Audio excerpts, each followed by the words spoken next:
opening prayer as we begin class here in just a minute. But I do want to spend maybe like 2 minutes, 3 minutes on just kind of a review of last time about where we are, because Judges follows the story of Joshua, but I think Judges is a whole lot more than just the next chapter when it comes to the story of these things. But in the book of Joshua, the people are entering into this conquest. It's really a high period for Israel. It ends in the fact that all of Israel is obeying God. It says at the end of Joshua, God's given them the task of destroying these 7 very specific nations that are living in the land, that their wickedness has come to God, and God's using Israelites to punish them. And he tells them to utterly destroy them. And when we get to the book of Judges, all of the different tribes have scattered to their positions, to their own kind of land, and they've been tasked with cleaning up. Right? They've been tasked with going in and purging the land of what's left in these things, and we start to see how they did. Just this was a hand kind of drawn chart we looked at last time, but as we get into these cycles, which will be a couple more weeks before we actually start getting into the heart of Judges in terms of those different judges, but they didn't do very good.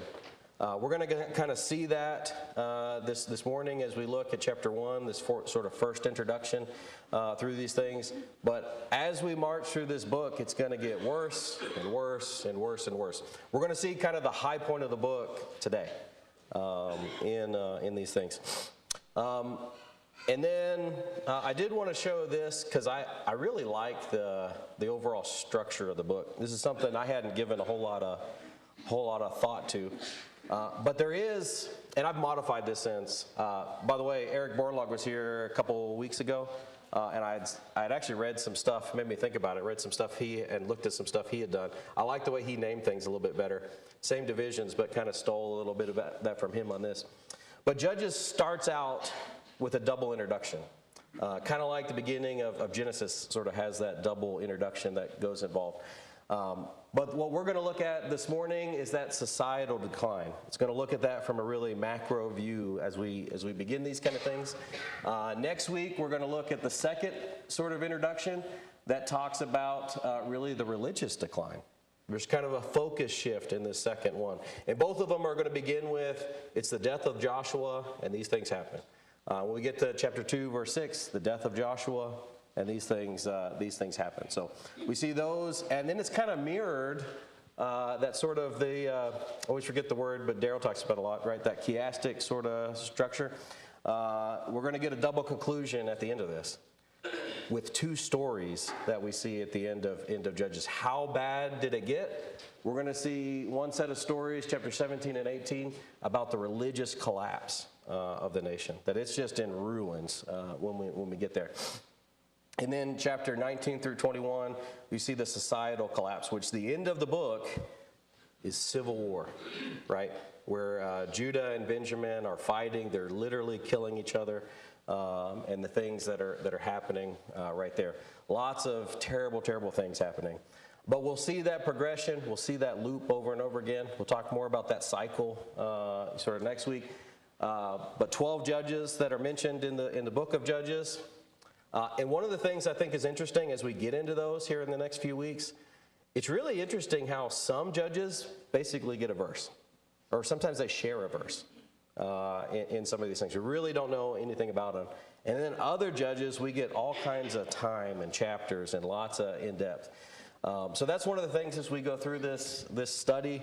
I'd like to spend a little bit of time when we get there is why does Samson have so many chapters? And then we see such little with some of the other judges that are there. Any comments or thoughts, big picture wise?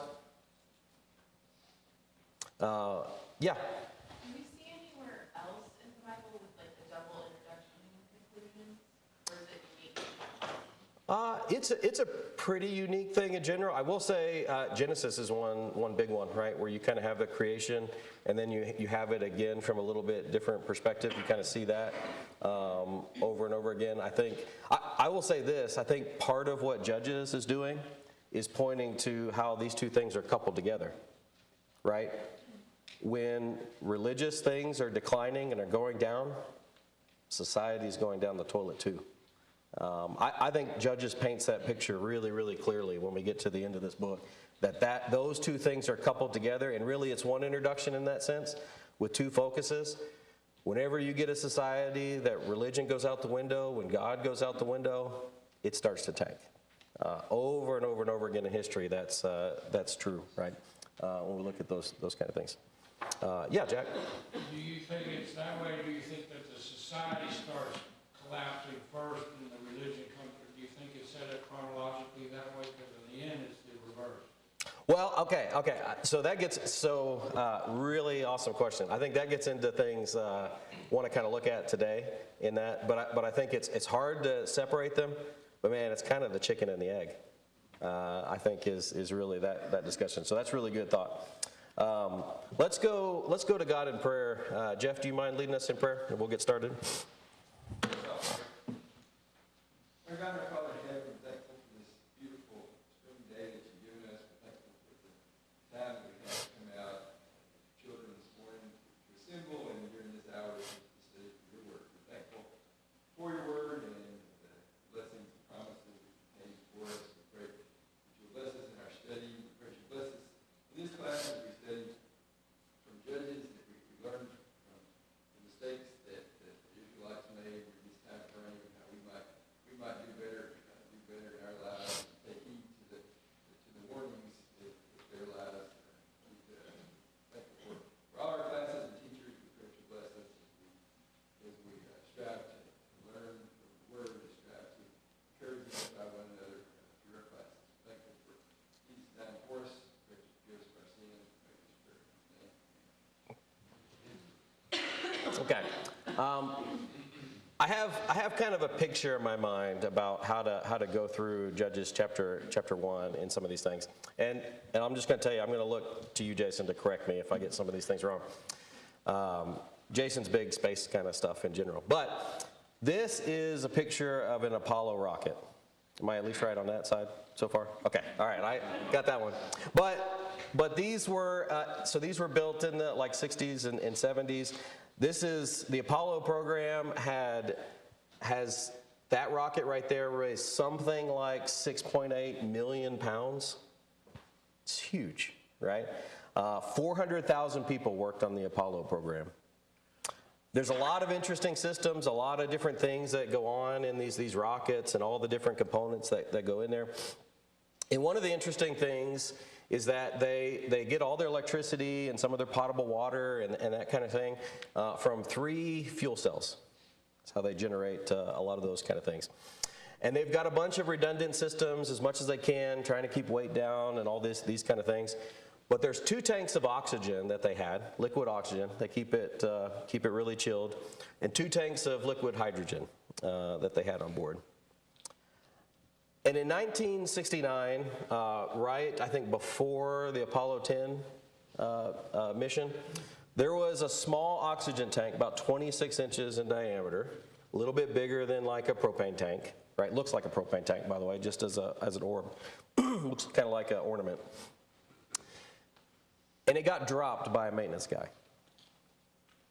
They took time and said, hey, we want to be cautious with this, and they did some inspections and looked at this oxygen tank. Didn't see any real external damage. They said, well, we're going to do more testing, but let's keep an eye on this. Let's look at this. And then in March of 1970, they had installed this oxygen tank, and they were doing testing when it was on the launch pad. And one evening, they had found that, it didn't actually drain all the oxygen that they thought it should have. It didn't quite go to the full level. So they thought this stuff really kind of made itself into kind of layers, into strata inside of this. So they had some mixer things going on there. Like it may be some of that. So what they're going to do is they're going to turn a heater on that night, and they're going to warm this up so it kind of forces that oxygen out. So they did that one night. And what they found out later was that there was a voltage spike in some of these things that caused this tank. Didn't have any external damage, but it probably got up to about 1,000 degrees inside that tank, at least in the little heater elements. And it melted a little piece of wire inside of that oxygen tank. And then a little bit later in April 13th, on the Apollo 13 mission, just before 9 p.m., they're in space. They had just got off of a TV interview. 3 astronauts were up there. And they did a thing where they stir those oxygen tanks to keep that strata, moving around, so it's a kind of a consistent mixture. And at 9:08, Stryger, one of the astronauts, stirred that tank. 9:08 pressure build, and there was a small explosion in the middle of space. Houston, we've had a problem here, is what he communicated down to Earth then. It would later be famously misquoted by Tom Hanks, Houston, we have a problem. I'm kind of disappointed it's not the actual words, by the way. Soon, some blinking lights came on. 13 minutes after the explosion that happened, which controls their electricity, controls their water, Lovell glanced out of the window and saw something else disturbing. We're venting something into space, he reported. It's a gas of some sort. The explosion had damaged another tank as well, and it had begun leaking oxygen into space, and the mission would later be described, if you ever watch that movie, right, and all that kind of stuff that goes with it, which I think they do a really good job in that one, how much they had to do just to get people home, and how lucky they were in that. People had called this mission, by the way, the Apollo 13 mission, one of the most successful failures in history. Just the fact that they made it home. But I think it illustrates a point, in my mind at least, that just because somebody dropped, not very far by the way, one tank, 26-inch diameter, a year before, off of a little tow truck, no outside damage, caused a chain reaction for all these kind of things that happen. It's amazing how so many big problems start with something small. This, if you know what it is a picture of a black box. I always think it's funny that they're not black, right? But there's a reason why after a plane crash that they spend so much energy and so much time trying to find this little box. Because it's got all the valuable data to try to piece together what happened. When did it start? When were all those kind of things? If you added up how many people are said to die in the book of Judges, it's 250,000 people. When we get to the end of Judges chapter 21, we know it's a train wreck. It's terrible. It's one of the lowest points. It's a sad book. It's a very ancient book. Sad point in Israel's history and the things that were actually happening. This happened, right? This is events that truly happened. But you know what? Judges is a little bit like this black box. We can pick it up and we can take a look at it and we can say, what happened? Because there's a point where it didn't look like it was so bad, but you can see where things started and see where things started to go off the rails and what were the first signs of trouble. So that's the way I'd like to think about Judges chapter 1 today, is kind of put on that maybe investigation kind of hat as we look through here and say, when are the real first signs of trouble? And I've got mixed feelings about it, by the way, of whether or not call things issues or not and those kind of things. But I think it's valuable to start looking at things that way and then taking it to our lives. Because I think there's some really big implications that we can do to take it for ourselves. So I'm trying to get more on the screen, by the way. So if this is ever too small, somebody can tell me if it kicks anybody out. All of this is ESV that I'm going to put up here just because it matches the journaling Bible things that we have. If anybody wants to read from their Bibles, those kind of things. But maybe, Buddy, do you mind reading these first 7 verses? After the death of Joshua, the people of Israel inquired of the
Okay. All right, so let's start out in this section. I think this one's not so bad to say. Maybe we can start out with things we like seeing in here. What do you think is good in this passage? Yeah, Rich? Well, the first thing they did was inquire of the Lord. Yeah, they did.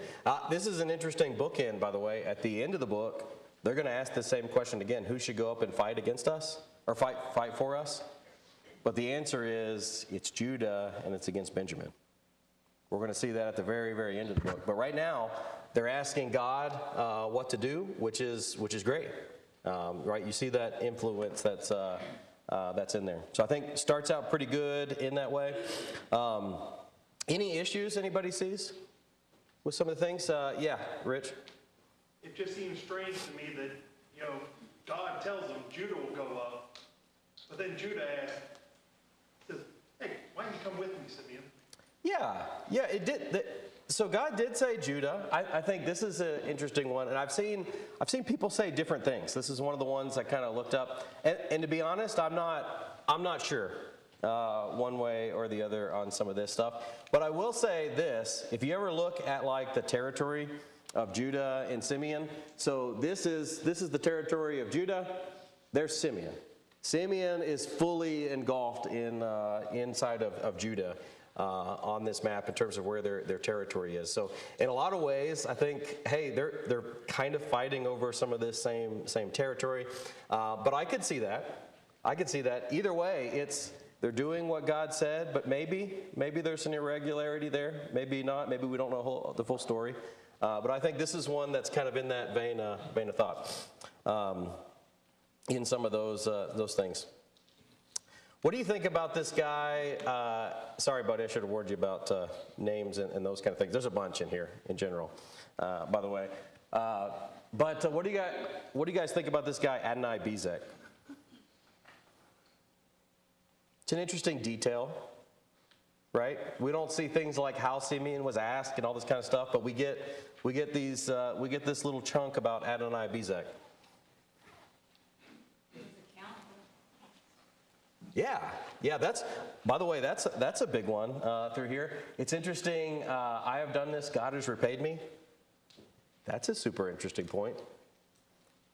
I'm amazed how many times in scriptures that it's the Nebuchadnezzars or it's somebody who's pagan that actually makes a pretty profound statement about God. Here, Adonai-Bezek is making that, and you get this statement about justice. That you know what? God's doing to me as I've done to others. So that's a super interesting point. Yeah, buddy. Back to a good one.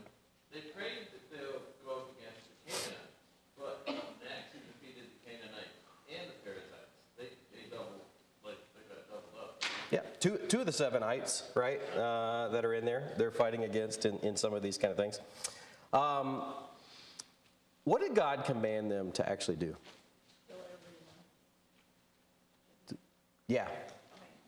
To utterly destroy them.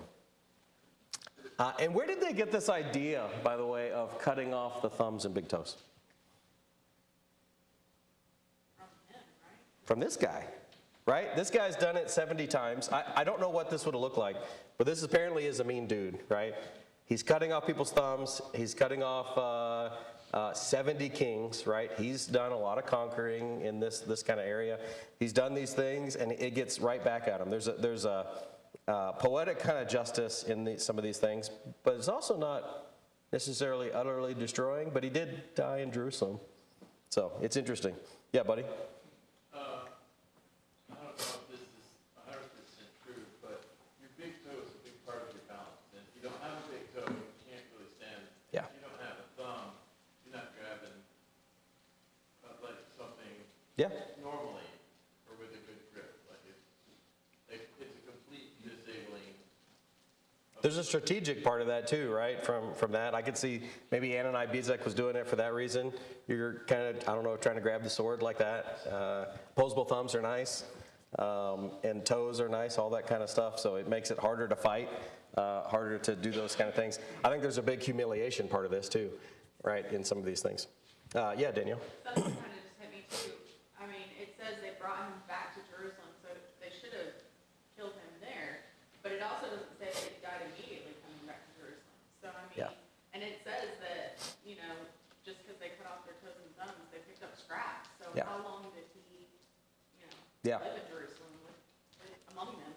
One of the takeaways I've got from these first few verses is there's a couple of points where it's like, maybe the full story says something, maybe it says something negative, maybe it's something positive, but these are things that happened in some of this. Maybe there's a couple questions in mind. Yeah, Rodney?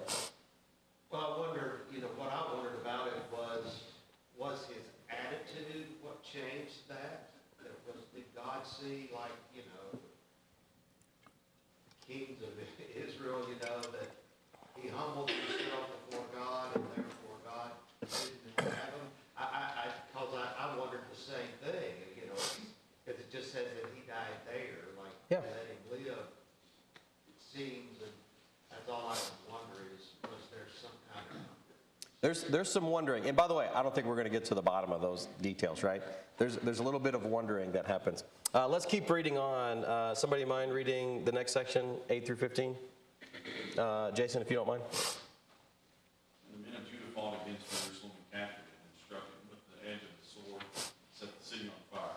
And afterward the men of Judah went down to fight against the Canaanites who lived in the hill country, in the Negev, in the lowland. And Judah went against the Canaanites who lived in Hebron. Now the name of Hebron was formerly Kiriath Arba, and they defeated Shishai and Ahiman and Talmai. From there they went against the inhabitants of Deber. The name of Deber was formerly Kiriath Sefer. Caleb said, "He who attacks Kiriath Sefer and captures it, I will give him Achsah, my daughter, for a wife." And Othniel, the son of Kenaz, Caleb's younger brother, captured it, and he gave him Achsah, his daughter, for a wife. When she came to him, she urged him to ask her father for a field. And she dismounted from her donkey, and Caleb said to her, "What do you want?" She said to him, "Give me a blessing. Since you have set me in the land of Negev, give me also springs of water." And Caleb gave her the upper springs and the lower springs. Okay, so interesting section. I forgot to mention we're kind of focusing on Judah to start with, by the way, on all this stuff. And you notice some familiar names, right? We get Caleb in here. He's a big part of this that's happening. And I do think overwhelmingly you see a lot of good stuff, right? Judah is fighting in Jerusalem, where the Jebusites are. They're fighting the Canaanites, Hebron. All these places are going to be really big places in the future. We see this right here that they defeated Shishai, Ahiman, and Talmai. That's a really interesting one. I don't know if you ever remember those names. They don't come up a whole lot in the scriptures. But they do come up in Numbers chapter 13. And you remember when the Israelites were sent in to spy out the nation? These names were mentioned, that Shishai, Ahiman, and Talmai, descendants of Anak. The descendants of Anak were the ones of great height, right? These were the giants. These are the ones that we look like grasshoppers in their sight. These are the ones who Judah is defeating right now. They're able to literally defeat giants in some of these kind of things. And I have to believe that Caleb is a big part of that. Joshua and Caleb were the two spies that entered the promised land. The only two in an entire generation. When we get to the beginning of the book of Judges, Joshua is dead. Caleb is the last one. And he's old, and he's still defeating giants. What an example in Caleb, right? In these things. But this is really, I struggle with this one. What do you think about Caleb's offer? Whoever's able to take this, you're going to get my daughter as a wife. I don't see doing this myself, by the way, just so you know. It's hard to imagine that. But what do you think about this in these verses?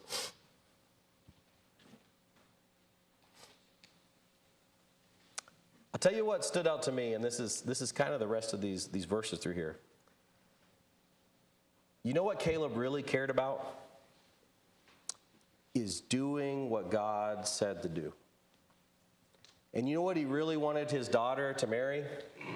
Someone who cared about doing what God wanted them to do. This specific situation is hard to imagine to put yourself in. I can't imagine having an offer out there for Gracie in that way. I can't imagine it. but they cared about doing what God said to do. And then when you look at what Achah's request, that urged her father to give him a field, to give him springs of water, you know what she's doing in all this? She's making long-term plans. This promised land, I want value there. I want reasons to be there. I want to have these things and set up for growth in this land.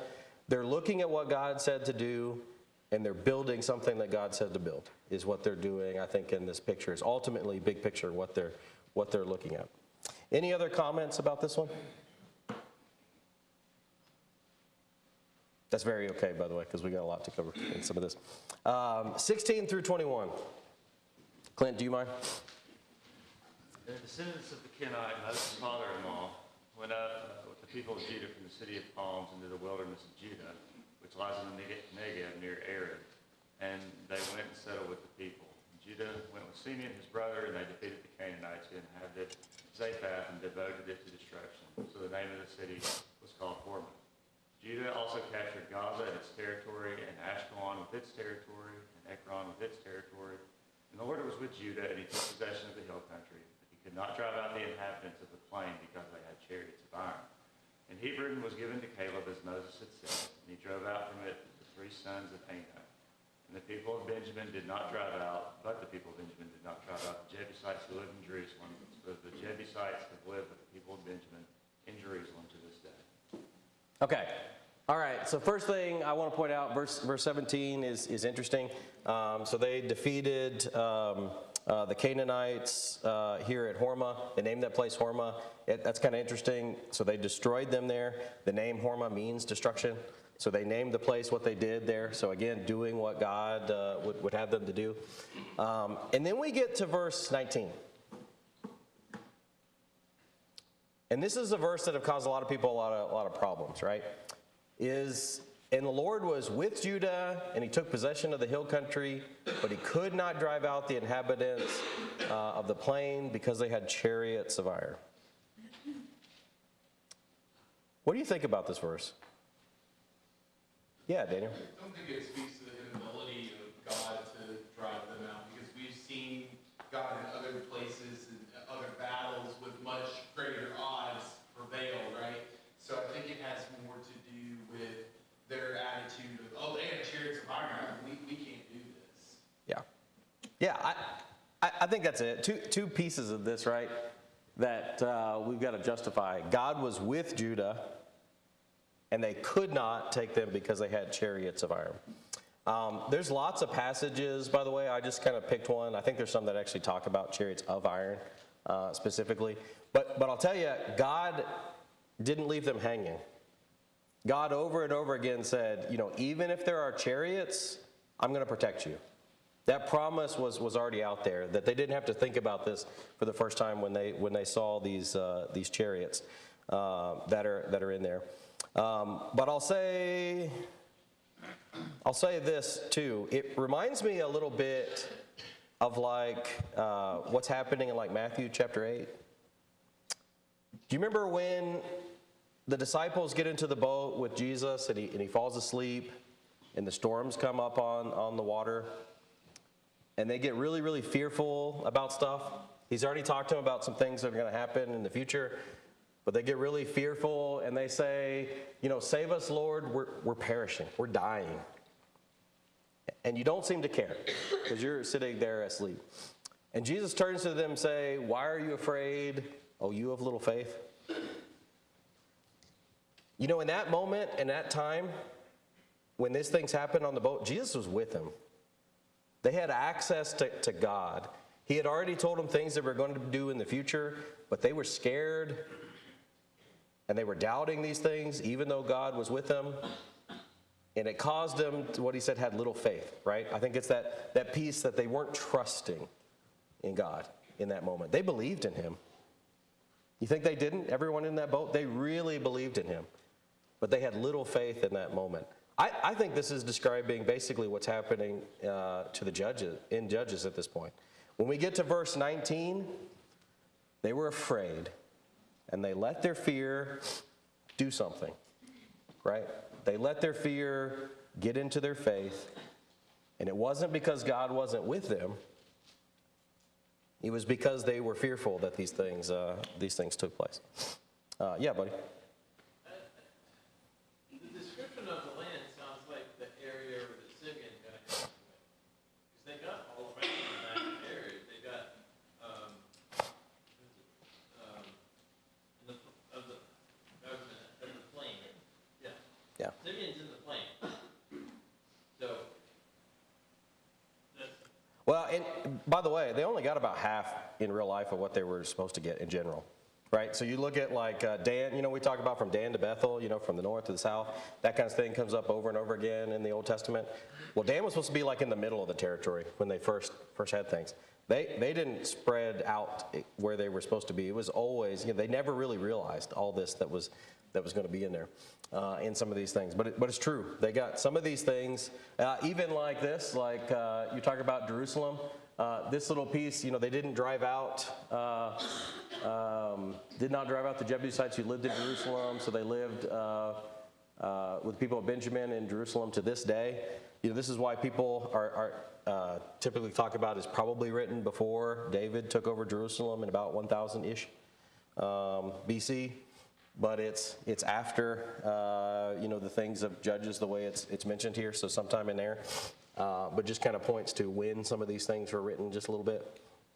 Let's go to verse, is this one I've got to, let's just read this, just 22 through 26. Somebody mind being a reader for this one?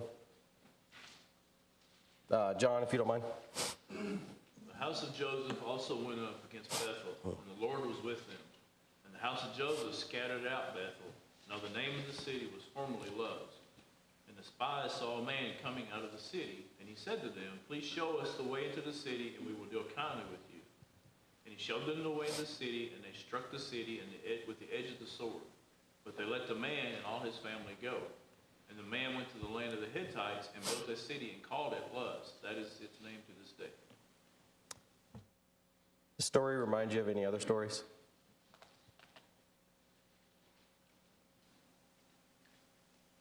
Thinking of Rahab? Does it remind you of Rahab, Jericho? Any differences in this one? What did Rahab want to do, Rodney? Well, she won't say her family, she joined the Israelites, but he went to enemy territory of the city. Yeah. They were kind to this man. I think they say that, right? We'll deal kindly with you in these kind of things. So they use this guy to kind of take out the city.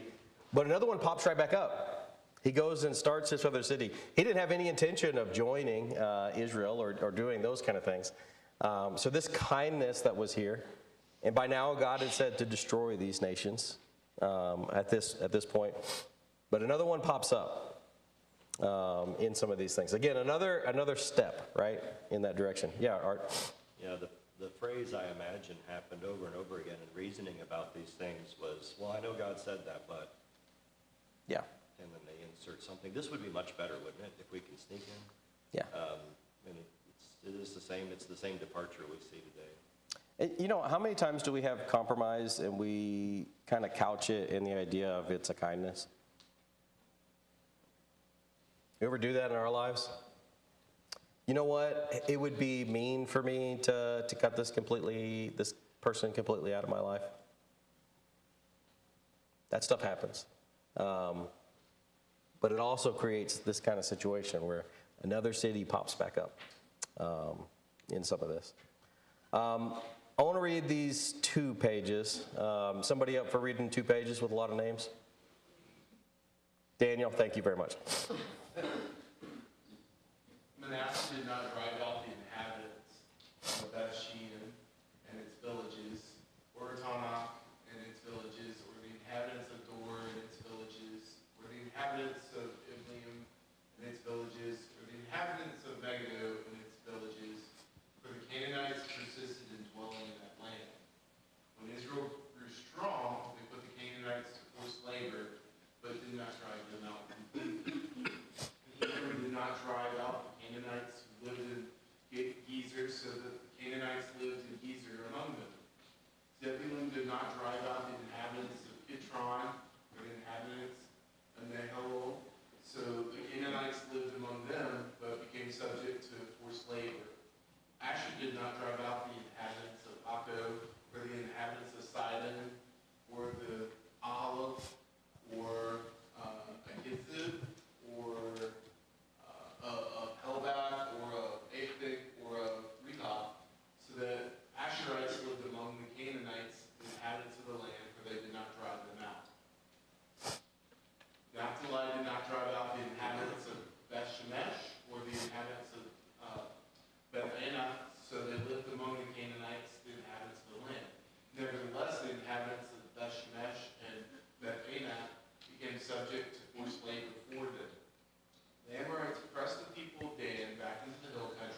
dwelling in Mount Heres and Ajalon and in the Shalom, but the hand of the house of Joseph rested heavily on them, and they became subject to forced labor.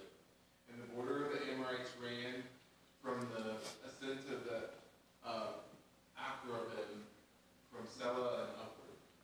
Okay. All right. So this is, thank you, by the way, Daniel. So the names are tough, but I will say in this, you really feel that progression, right? This is that moment to me in the, spoiler alert, in Apollo 13, when you see one light that's on, one warning, master warning light, and then you see all of them lit. And the whole cockpit is lit up with all these warnings and alarms. That's this moment that happens. And there's lots of progressions. We see the Canaanites persisted is a big part of this, that they're resisting all these things. But you see this kind of progression, like even physically in here, where the further we get from Judah, by the way, where Caleb is, we're going to talk about, first we've been talking about Judah, and then we're going to talk about Manasseh, but you could make an argument it's the southernmost tip, right? Then we go up a little bit north into Ephraim, Zebulun, Asher, Naphtali. That's who we're talking about. We're going further and further north. We're going further and further from Caleb, and we're going further and further from God in these things. Jeff? I was going to say, first time I read this, I was reading another version, I don't remember which one it was. It didn't use the word failed to drive out versus did not. And I thought, honestly, that's a better word. Yeah. Stronger. That they failed to do what they were supposed to do. And obviously, we'll see the results of all that as we go. But Yeah. it was a failure. That's a good point. Yeah, this is a massive failure. Art, buddy, Rodney. We'll do that order. One of the things I picked up on, it seems twice now it's said this, where they conquered the hills, then they went to the valleys, and they were pushed back out, and now they were pushed back to the hills.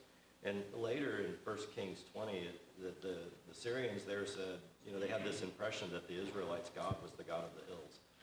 And I wonder how much that was influenced by this. They failed when they went into the areas. They got pushed back to the hills all the time. That's where their God was.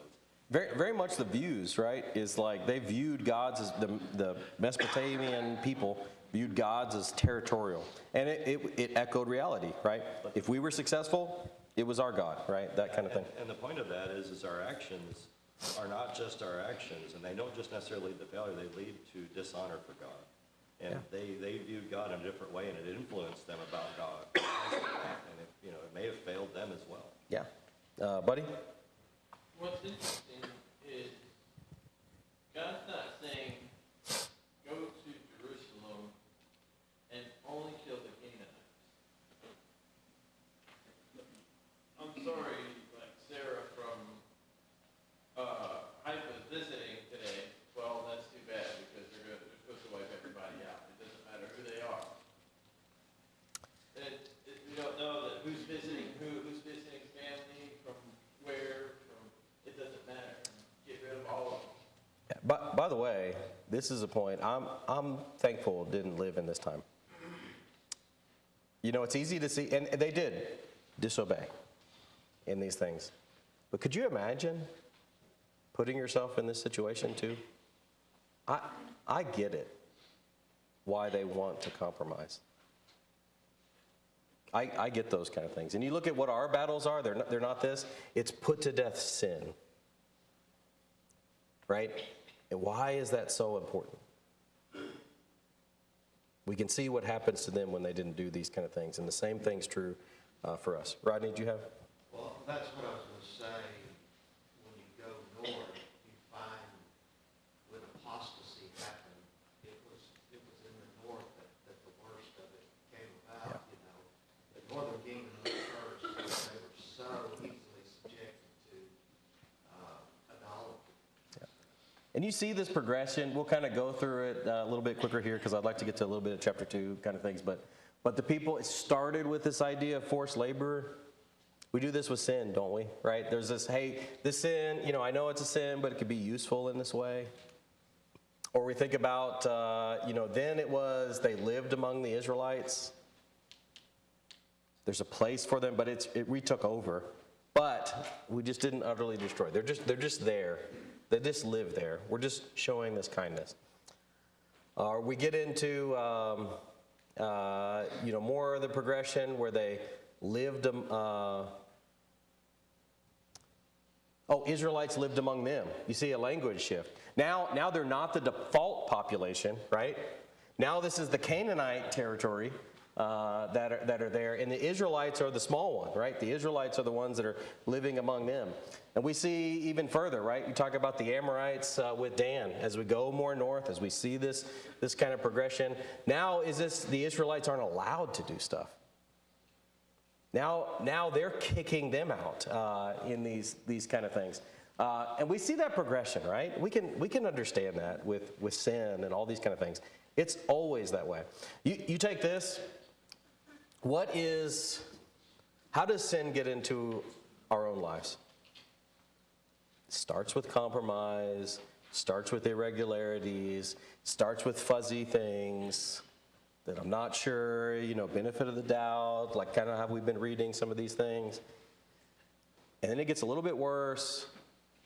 And pretty soon, they're living with them. Pretty soon, this sin is among them. Now the sin is taken over. And then finally, the sin's telling them what to do. That's how it starts. Or what about a church? How does a church become unfaithful? Does it not start with compromise? Somebody not saying something, things not being discussed, a little bit more. It's about peace. It's about, how do churches become unfaithful? You've left your first love, right? Talk about things in Revelation that say those kind of things. Or how does a nation happen? Just like this. Starts with compromise. It starts with those kind of things. Chapter 2, verse 1 through 5, what comes after this is a strong rebuke. People say a lot about this angel of the Lord that comes. God doesn't tell us, by the way. People have all kinds of who they think this is, and I think it's interesting to me that they limit the fact that it must be another character in the Bible, and so they start saying things about that in here. But this messenger from God, and the important thing that we have in the text is we get the message, and it goes from Gilgal to Bochum. Bochum, by the way, is interesting. He says that because it's going to be where they're weeping at the end of some of these things.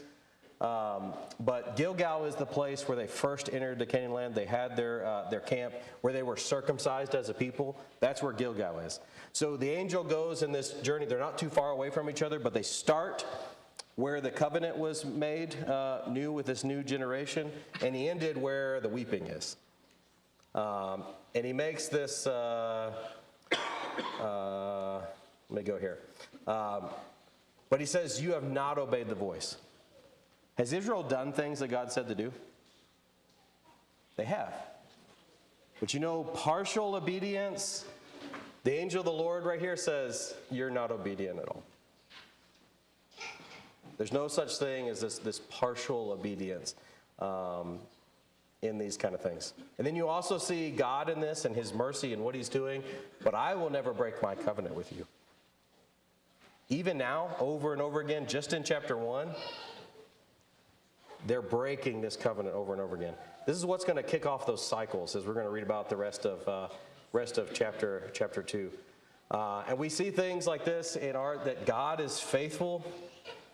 And he remains faithful, but if we deny him, he'll deny us. God has a limit. We see those limits in the book of Judges in these things. We'll stop there. But I will say, this is kind of how I see some of these things. You know what? Judah, Israel, they started pretty strong. But the things that we see in this black box is that gradual compromises quickly snowball. And then in chapter 2, the strong rebuke in that thing. So we'll stop there.